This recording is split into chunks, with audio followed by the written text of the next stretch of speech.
রাতে ইসরায়েলে ক্ষেপণাস্ত্র বৃষ্টির পর আবারও নতুন করে হামলা চালিয়েছে ইরান। শনিবার সকালে তেল আবিব ও জেরুজালেমে নতুন করে বিস্ফোরণের শব্দ শোনা গেছে। ইরান আগে থেকে হুঁশিয়ারি দিয়েছিল ইতিহাসের সর্বোচ্চ শাস্তির মুখোমুখি হতে যাচ্ছে ইসরায়েল। পরিস্থিতি এমন যেন দম ফেলানোরও সময় দেওয়া হচ্ছে না তেল আবিবকে।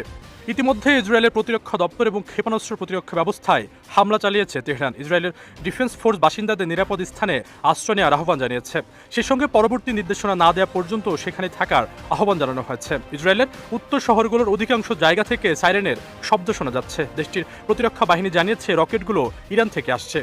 এদিকে পরমাণু ইস্যুতে আমেরিকার সঙ্গে আলোচনাকে অর্থহীন বলে আখ্যা দিয়েছে ইরান সরকার। ইরানে হামলার জন্য তারা ওয়াশিংটনের সমর্থনকে দায়ী করেছে। এর আগে শুক্রবার ইরানের সামরিক স্থাপনায় হামলা চালায় ইসরায়েল। এতে তেহরানের শীর্ষ জেনারেল সহ বেশ কয়েকজন মানুষ নিহত হয়। এরপরই ইরান প্রতিশোধ নিতে উঠে পড়ে লাগে।